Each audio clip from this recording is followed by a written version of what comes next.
Hey guys, আজি মেট্ৰিকৰ result দিছিল ন, তো মই মানে মোৰ লগৰ এটাক ফোন কৰিলোঁ আৰু তাৰ মানে পৰীক্ষা বেয়া হৈছে আৰু মই গম পাওঁ, তথাপিও তাৰ কাৰণে ফোন কৰিলোঁ। মই ক'লোঁ যে হেল্ল', তোৰ ৰিজাল্ট কি হ'ল? এই 2-3 মাৰ্কৰ কাৰণে ফেইল কৰিলোঁ বে, গম পাওঁনে? ইমান পঢ়িছিলোঁ, 2-3 পালে মানে নহয়, জানি বুজিয়ে দিছে মানে মাষ্টৰবিলাকে বোলে জানি বুজি সেই কৰিছে, ফেইল কৰিছে মানে 2-3 কাৰণে ফেইল কৰিছে।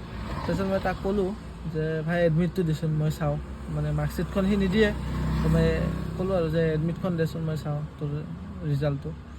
নালাগে দে চাব বোলে, তই পিছত মানে সেই কৰিবি আৰু, তো নালাগে দে তই চাবৰ কাৰণে, মানে মই কৈছোঁ ন তই বিলিভ কৰ।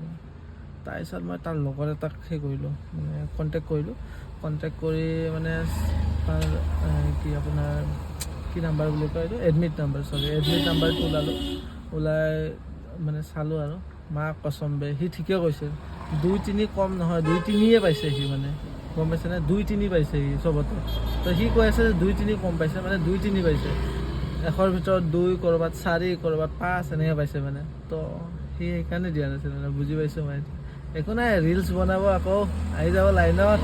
এনেওতো মানে মেট্ৰিকৰ আগলৈকে ৰিলচ, মেট্ৰিকৰ কেইদিন ষ্টেটাছ ফালিছিল, বাপৰে ইমান হেডেক, এক্সাম আহি আছে, মোৰ ভয় লাগিছে, কিবা লাগিছে, এনেকৈ খালী আছিল আৰু। এতিয়াতো আৰু ৰিজাল্ট দিলে, এতিয়া ক'ব 2-3 মাৰ্কৰ কাৰণে ফেইল কৰিলোঁ। মই মানে গোটেই লিখিছোঁ তথাপিও ফেইল, তো এনেকৈ ক'ব।